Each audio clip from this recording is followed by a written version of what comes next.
Good morning class. बेटा अपना course complete हो चुका, रिवीजन चल रहा है। चैप्टर 1 करवा दिया मैंने आपको। सेकंड चैप्टर आपके कोर्स में से हट चुका है, तो चैप्टर 3 पढ़ेंगे हम, हिमालय की बेटियां। हिमालय की बेटियां किसे कहा गया है बच्चों? नदियों को। हिमालय से जो भी नदियां निकलती हैं उन सबको हिमालय की बेटियां कहा गया है। अब ध्यान से देखिए, अभी तक मैंने उन्हें दूर से देखा था। लेखक बता रहे हैं, लेखक अपनी कहानी कह रहे हैं, बड़ी ही गंभीर, शांत, अपने आप में खोई हुई लगती है। सम्राट महिला, ये किसको बोला है? नदी को, की भांति प्रतीत होती है। उनके प्रति मेरे दिल में आदर और श्रद्धा के भाव थे। माँ और दादी, मौसी और मामी की गोद की तरह इनकी धारा में डुबकियां लगाया करता था। किसकी? नदियों की धारा में। परंतु इस बार जब मैं हिमालय के कंधे पे चढ़ा तो मैं कुछ और रूप में सामने आई थी। मैं हैरान था कि दुबली पतली गंगा, यही यमुना, यही सतलज समतल मैदानों में उतरकर विशाल कैसे हो जाती है। तो नदियां कहां से उतरती है? हिमालय से। इनका उछलना और कूदना, खिलखिलाकर लगातार हंसते जाना, इनकी ये भावभंगी, उनका यह उल्लास कहाँ गायब हो जाता है? मैदान में जाकर किसी लड़की को जब देखता हूँ तो किसी कली पर जब मेरा ध्यान अटकता तो मैं इनका कौतूहल, विस्मय नहीं होता जितना कि इन बेटियों की बाल लीला देखकर होता। बेटियां किसको बोला? नदियों को। कहाँ ये भागी जा रही है? यह कौन लक्ष्य है जिसने इन्हें बेचैन कर रखा है? अपने महान पिता का विराट प्रेम पाकर भी इनका हृदय अतृप्त है। पिता किसको बोला है? हिमालय को। वह कौन होगा जो इनके प्यास मिटा सकेगा? बरस जली नंगी पहाड़ियां, छोटे पौधे, घाटियां, मधुर अधिकाते, सब जो उपकाए, ऐसा है इनका लीला निकेतन। खेलते खेलते जब ये जरा दूर निकल जाती है तो देवदार, चीड़, सरो, चिनार, सफेदा, कैल के जंगलों में पहुंचकर शायद उन्हें बीती बातें याद करने का मौका मिल जाता होगा। कौन जाने बुढ़ा हिमालय अपनी नटखट बेटियों के लिए कितना सिर थूमता होगा। बड़ी बड़ी चोटियों में जाकर पूछिए तो उत्तर में विराट मोहन के सिवा उनके पास रखा ही क्या है। सिंधु और ब्रह्मपुत्र, ये ऐसे दो नाम हैं जिनके सुनते ही राहु, सतलज, व्यास, चनाव, झेलम, काबुल, कपिशा, गंगा, यमुना, सरयू, गंडक, कोसी आदि हिमालय की छोटी बड़ी सभी बेटियों की आंखों के सामने नाचने लगते हैं। अंडरलाइन कर लो, ये सब नदियों के नाम है, ठीक है। वास्तव में सिंधु और ब्रह्मपुत्र स्वयं कुछ भी नहीं है। दयालु हिमालय के पिघले हुए दिल की एक एक बूंद न जाने कब इकट्ठा होकर इन दो महानदी के रूप में समुद्र की ओर प्रभावित होती है। तो सिंधु और ब्रह्मपुत्र हिमालय से निकली हुई नदियां हैं जो एक एक बूंद से निकलती हुई कब महासागर में मिल जाती है। कितना सौभाग्यशाली है समुद्र से पर्वतराज हिमालय की दो बेटियों का हाथ पकड़ने का श्रेय मिला है। जिन्होंने मैदानों में नदियों को देखा है उनके ख्याल से शायद ही यह बात आ सके कि बूढ़े हिमालय की गोद में बच्चियां बनकर ये कैसे खेला करती हैं। माँ बाप की गोद में नंग धड़ंग होकर खेलने वाले इन बालिकाओं का रूप पहाड़ी आदमियों के लिए आकर्षक भले न हो, लेकिन मुझे तो ऐसा लुभावना प्रतीत होता है कि वह रूप हिमालय को ससुर और समुद्र को उसका दामाद कहने में झिझक नहीं होती। क्यों बोला ऐसा? हिमालय से तो निकलती है नदियां, इसलिए हिमालय तो क्या हो गया? पिता हो गया। और समुद्र में जाके मिल जाती है, इसलिए समुद्र क्या हो गया? दामाद, ठीक है।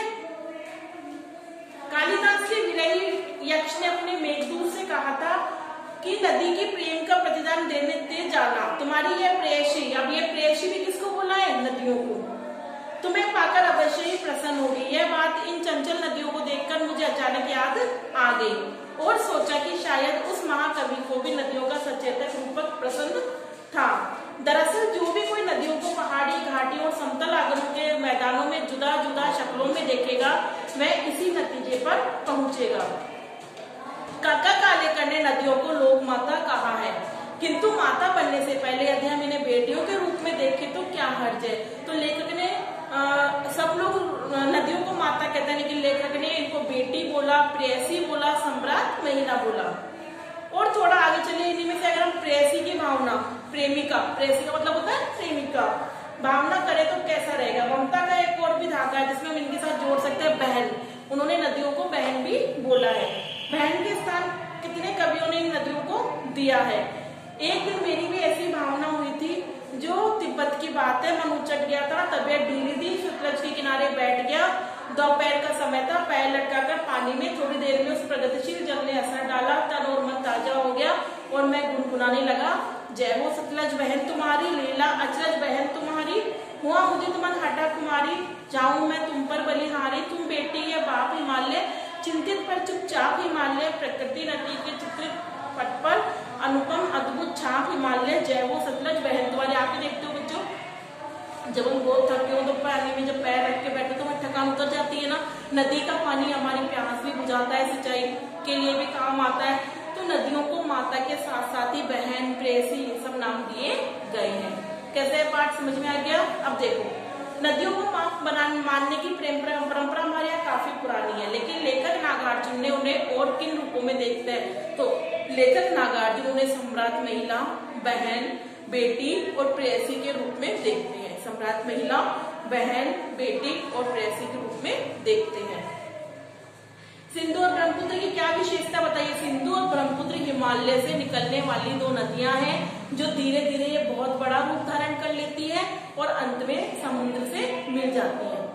सिंधु और ब्रह्मपुत्र हिमालय से निकलने वाली दो नदियां हैं जो धीरे धीरे अपना बड़ा रूप धारण कर लेती है और अंत में समुद्र में मिल जाती है। काका कालेकर ने नदियों को लोक माता क्यों कहा है? जिस तरह माता अपने बच्चों का पालन पोषण करती है, उनका ध्यान रखती है, वैसे नदियां ही हमारा पालन पोषण करती हैं, इसलिए नदियों को लोक माता कहा है।